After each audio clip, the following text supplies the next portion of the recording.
स्काईमेट में आपका स्वागत। मैं air vice marshal GP Sharma हूँ, president metrology and climate change. आज के पॉडकास्ट में हम मानसून की बात करेंगे। दक्षिण पश्चिम मानसून समय भी आ गया है ऑनसेट होने का, अलग अलग जगहों पे, कुछ जगह आ भी गया है, तो इसलिए ज़रूरी समझा कि हम आपके साथ ये इन्फॉर्मेशन शेयर करें। जैसा कि आपको शायद मालूम भी होगा, कल 13 मई के दिन मॉनसून की एंट्री हो चुकी है दक्षिण अंडमान सागर में। वहीं से ही शुरू होता है उसकी एंट्री। दक्षिण पूर्व बंगाल की खाड़ी, जो उसके दूर दराज वाले क्षेत्र होते हैं उसमें, और दक्षिण अंडमान सागर, वहाँ से शुरुआत होती है और उसके बाद धीरे धीरे आगे बढ़ता है। हम इसमें देख सकते हैं कि वो उसकी जो एंट्री कल के दिन जो 13 मई का है, line of northern limit of monsoon जिसको बोलते हैं, उत्तरी सीमा है कल के दिन श्रीलंका से थोड़ा दक्षिण में, उसके बाद होते हुए बे बंगाल की खाड़ी से होते हुए जो नॉर्थ साउथ चेन है ये बे आइलैंड्स की, उसके लगभग मध्यवर्ती भागों से हट बे जो आइलैंड है उससे गुजरता हुआ गल्फ ऑफ मर्तबान, उसकी तरफ अरकान कोस्ट जो बर्मा का एरिया है, म्यांमार का एरिया है, उस तरफ गया है। ये है लाइन। अगर आप सामान्य तिथि देखें तो समय से काफ़ी पहले है ये। 22 मई तक इसकी तारीख रहती है करीब करीब पोर्ट ब्लेयर की और उत्तर अंडमान सागर की। तो आज के दिन की बात करें तो लगभग 8-9 दिन समय से पहले है।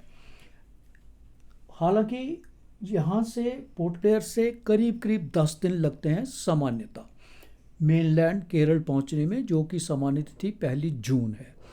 लेकिन फेरबदल होता रहता है, आगे पीछे भी होता रहता है, कोई फिक्स नहीं है।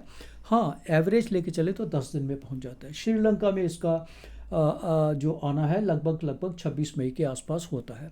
पर जैसे परिस्थितियां बन रही हैं, हो सकता है समय से पहले ही मानसून पहुंच जाएगा उत्तरी अंडमान सागर में भी, श्रीलंका में भी, और जो 1 जून है जो इसकी तिथि केरल पहुंचने की, उसका भी समय से पहले पहुंचने की संभावना रहेगी।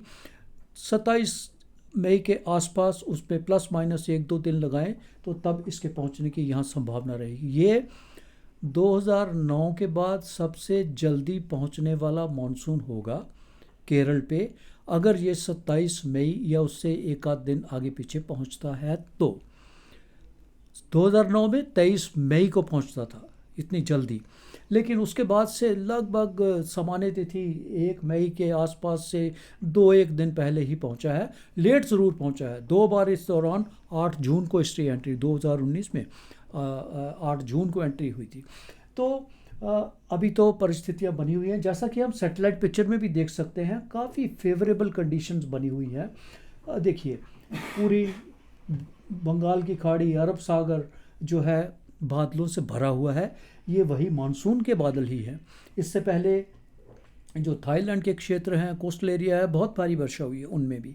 और जो हमारे बे आइलैंड्स हैं, कार निकोबार से लेके जो निकोबार, पोर्ट ब्लेयर, मायाबंदर, नैनकौरी, उन क्षेत्रों में भी अच्छी वर्षा हुई है और होने की और संभावना भी रहेगी। तो इसके चलते ये फेवरेबल कंडीशंस हैं, जिसके कारण मानसून तेज़ी से आगे बढ़ेगा और पूरा अंडमान सागर कवर कर जाएगा समय से पहले। जैसे मैंने कहा, केरल तट पर भी उसकी पहुंचने की संभावना ज़रूर रहेगी। तो ये तो मानसून की एंट्री की बात हुई, शुरुआत होगी। जब और आगे बढ़ेगा या केरल तट के आसपास, उसका एक बार फिर से जो लेटेस्ट होगा आपके साथ हम ज़रूर उसके बारे में शेयर करते रहेंगे। पिछली बार जब हमने पॉडकास्ट किया था तो हमने कहा था कि मानसून की जो एनसो की स्थिति रहती है, एल नीनो सदर्न ऑसिलेशन, जिसमें कि एल नीनो, ला नीना, एनसो न्यूट्रल, ये वाले पैरामीटर आते हैं, और जो कि मानसून की चाल को गवर्न भी करते हैं। उसके साथ काफ़ी गहरा रिश्ता रहता है, उनका कोरिलेशन है, एक तगड़ा सा कोरिलेशन भी रहता है। चाहे आप पैसिफिक की बात करें, पैसिफिक ओशन, प्रशांत महासागर की, या हिंद महासागर की, इंडियन ओशन की बात करें, उसमें भी जो आईओडी है, इंडियन ओशन डायपोल, उसका बहुत बड़ा उसके साथ क्लोज लिंकेजेस और स्ट्रॉन्ग लिंकेजेस रहते हैं। तो मैंने पिछली बार ये बताया था कि जिसके बेस पे हम मॉनसून जो एनसो की स्थिति है वो डिक्लेयर करते हैं, वो है नीनो इंडेक्स। और नीनो इंडेक्स को जब पूरे एक क्वार्टर में उसकी एवरेज ली जाती है तो उसको ONI ओशनिक नीनो इंडेक्स कहते हैं। और जब वो इंडेक्स की वैल्यू जो है प्लस माइनस 0.5 डिग्री सेल्सियस रहती है तो वो एनसो न्यूट्रल होता है। पहले हमने देखा कि जब लानीना की कंडीशंस थी तो वो -0.5 से भी थोड़ा सा नीचे चला गया था कुछ देर के लिए। लेकिन आज की बात करें तो हमने पिछली बार, अगर आप याद होगा तो मैंने जिक्र किया था कि धीरे धीरे ये कम होगा। और अब की बार जब इसकी रीडिंग आएगी इस महीने की, जो पिछला क्वार्टर था फरवरी मार्च अप्रैल, उसमें उसकी वैल्यू लगभग -0.2 डिग्री होगी। और वही हम आप टेबल में देख सकते हैं कि उसकी वैल्यू धीरे धीरे कम होके जो ONI है, ONI की वैल्यू दूसरे वाले में इसका ये है टेबल जो क्वार्टरली ONI की वैल्यू रहती है। तो जो फरवरी मार्च अप्रैल का जो है 0.2 -0.2 ही है। ये अगला जब महीना इसमें ऐड होगा, मैं कहने का मतलब है कि जब मार्च अप्रैल मई का आएगा तो ये और कम होके हो सकता है ये 0 के आसपास आ जाएगी। न्यूट्रल कंडीशन कोई भी वैल्यूज़ प्लस माइनस 0.5 के बीच में हो तो उसको न्यूट्रल एनसो हम कहते हैं। इसी तरह जो मैंने बोला इसकी वैल्यू जो होती है नीनो 3.4 इंडेक्स जो है उसकी वैल्यू आज के दिन में 0.1 है, जैसा हमने पिछली स्लाइड में अभी देखा था 0.1 है। और वो लगभग 0 या 0.1 प्लस माइनस उसके पास ही उसकी वैल्यू पिछले 5 सप्ताह से लगभग वही है। कहने का मतलब है चीज़ें अभी थोड़ा स्टेबलाइज हो रही हैं और चलते चलते ज़्यादातर मॉडल इंडिकेशन यही है कि एनसो न्यूट्रल रहेगा through out the monsoon season. और उसकी वैल्यू भी जो है ONI की लगभग हो सकता है 0 या उससे प्लस माइनस 1 डिग्री सेल्सियस तक उसकी वैल्यू रहेगी। दूसरा पैरामीटर मैंने जिसका जिक्र किया इंडियन ओशन डायपोल, जिसका भी एक अच्छा कनेक्शन, अच्छा कोरिलेशन रहता है मानसून से। पॉजिटिव आईओडी फेवरेबल रहता है, नेगेटिव आईओडी जो होता है वो फेवरेबल नहीं होता है। और पर इस मानसून में उसकी भी न्यूट्रल बने रहने की संभावना रहेगी। न्यूट्रल आईओडी का मतलब है कि जो उसकी वैल्यू है वो प्लस माइनस 0.4 डिग्री सेल्सियस तक हो तो उसको हम न्यूट्रल गिना जाता है। आज के दिन में हम देखें उसका जो ग्राफ की वैल्यू है लगभग 0.39, मतलब 0.39 ये लेटेस्ट है, 11 मई इसकी वैल्यू है। हालांकि पिछले सप्ताह की बात देखें आप तो ये थोड़ा ऊपर नीचे ज़रूर है, ये 0.5 तक भी चला गया था, उसके बाद कम भी हो गया। लेकिन मॉडल फोरकास्ट यही है कि लगभग अगस्त महीने तक इसकी वैल्यू जो है ये न्यूट्रल रहेगी। आईओडी की फोरकास्ट इस समय जो होती है सबसे पुअर होती है इस वक्त। और वैसे भी हम अगर बात करें तो आईओडी 4 सप्ताह से ज़्यादा अवेलेबल ज़रूर रहता है उसका प्रोजेक्शन, पर 4 सप्ताह से ज़्यादा अगर देखें तो उसमें एक्यूरेसी इतनी ज़्यादा नहीं रहती है, रिलायबिलिटी नहीं होती है। और अगले 4 सप्ताह की बात करें तो मॉडल इंडिकेशन यही है कि वो न्यूट्रल के आसपास रहेगी। जो भी एबिरेशन अगर है, अगर एकदम से बढ़ जाती है या ड्रॉप हो जाती है, वो एक बार फिर से स्टेबलाइज हो जाएंगी और आने वाले महीने में, जून के महीने में और उसके बाद से एक्सपेक्ट करेंगे कि वो न्यूट्रल रहेगी। तीसरा पैरामीटर MJO होता है, वो हम अपनी वेबसाइट पे जो आर्टिकल लिखते हैं उसमें उसका जिक्र करते रहते हैं क्योंकि वो ट्रांजिटिंग पैरामीटर होता है। पूरे मानसून सीज़न में केवल लगभग 3 बार ही वो हमारे जो ओशंस हैं, बे ऑफ बंगाल, बंगाल की खाड़ी या अरब सागर, टोटल जब आता भी है हमारे ऊपर तो 1 सप्ताह 10 दिन से ज़्यादा उसका असर नहीं मिलता है, देखने को मिलता है। और पूरे सीज़न में कभी कभी तो उससे भी कम, 3 बार से भी कम, बट ऑन एन एवरेज अगर बात करें तो लगभग 3 वो बार आता है इंडियन ओशन के ऊपर। और जब भी वो आता है उसका असर ज़रूर देखने को मिलता है, उससे मानसून ज़ोर पकड़ता है। तो 3 पैरामीटर, जो एक एनसो, एक आईओडी और तीसरा MGO। इनका काफ़ी ख़ास रोल रहता है मानसून की तेज़ी पकड़ने में, स्लो डाउन होने में, वट एवर द कंडीशन में भी इसका एक सिग्निफिकेंट रोल रहता है।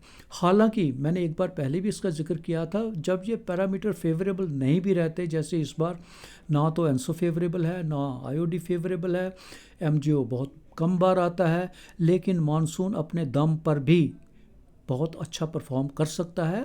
मानसून एक बहुत बड़ा सर्कुलेशन होता है जिसके अंदर जो कि एक इंजन की तरह हीट और वाटर, ये इसके इंजन के पैरामीटर्स हैं। It's a dynamic force, huge dynamic force, जिसके कारण ये अपने आप ही पूरा तेज़ गति से चल सकता है। Enormous amount of energy, it is possibly it has energy जो एक स्टॉर्म के अंदर, साइक्लोनिक स्टॉर्म के अंदर जितनी एनर्जी फिनोमिनल होती है, उससे भी ज़्यादा एनर्जी हम अगर बात करें तो मानसून सिस्टम में रहती है, मानसून सर्कुलेशन में रहती है। और दूसरा ये भी है, क्योंकि मानसून तो सबसे ज़्यादा एल नीनो या ला नीना की बात करें, वो जो दो फिनोमेना है ज़रूर लगभग 1 साल रहते हैं, 9 महीने से 1 साल, और कभी कभी तो वो भी एल नीनो 2 साल तक भी रहता है। ला नीना ट्रिपल डिप ला नीना था, 3 साल के लिए भी रहा था।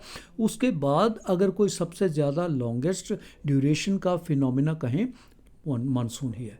जैसे अभी शुरुआत हो चुकी है, पूरे 4 महीने रहेगा, और विड्रॉ होते होते तो मिड अक्टूबर, कहने का मतलब है लगभग 5 महीने का समय है मानसून का इंडियन सब कॉन्टिनेंट पे। तो एक बहुत कॉम्प्लेक्स फिनोमिना है जो इतनी लंबी देर तक चलता है।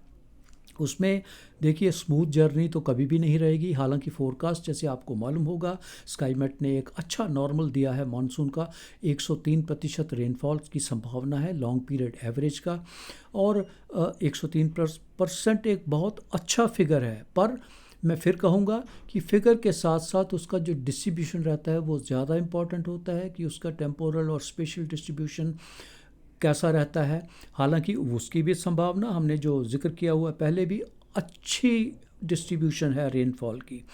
जो उनका कुछ महीने छोड़ दें तो शायद स्लगिश थोड़ा सा रहेगा, कम थोड़ा रहेगा, लेकिन जो कोर मानसून मंथ्स को लेते लेते बाकी जो समय होगा उसकी अच्छी डिस्ट्रीब्यूशन हमें देखने को मिलेगी। कुल मिला के एक अच्छा मानसून हमें देखने को मिलेगा। इसके बारे में और जानकारी हम आप देंगे जब अगला एपिसोड करेंगे। मानसून और आगे बढ़ भी जाएगा, क्लोज़र भी आ जाएगा केरल तट के आसपास, और उसकी और क्या संभावनाएं रहेंगी उसके आगे बढ़ने की इंडियन कोस्ट लाइन पे या इंटीरियर्स पे, उसके बारे में हम अगली बार जिक्र करेंगे। अभी के लिए केवल इतना ही। और हमारा ये जो पॉडकास्ट है वेबसाइट पे और यूट्यूब के साथ साथ हम इसको स्पॉटिफाई, एप्पल पॉडकास्ट, जियो सावन, उसमें ये अवेलेबल रहता है। आप उस पर जाके भी इसको देख सकते हैं, इसके बारे में जानकारी ले सकते हैं। आपका सभी का बहुत बहुत धन्यवाद हमारे से जुड़ने के लिए, और एक बार फिर से रिमाइंड करते हुए कि मानसून के बारे में और जानकारी अगले पॉडकास्ट में, और कुछ और ऐसे विषय भी हैं जिसमें हम कुछ शेयर करना चाहेंगे आपसे। एक विषय बन रहा है आजकल आर्टिफिशियल रेन का, क्योंकि जैसे जैसे मानसून पास आता है तो कई हिस्सों में वर्षा नहीं होती है, तो उसके बारे में फिर ये ज़ोर पकड़ता है। इवन दिल्ली में भी इसका जिक्र हो रहा है आर्टिफिशियल रेन का। तो मैं चाहूँगा कि हम एक आध पॉडकास्ट में उसके बारे में भी ज़रूर जानकारी जितनी अवेलेबल है आपके साथ शेयर करेंगे। अभी के लिए आपका सबका बहुत बहुत धन्यवाद। एक बार फिर से मुलाकात होगी अगले हफ्ते।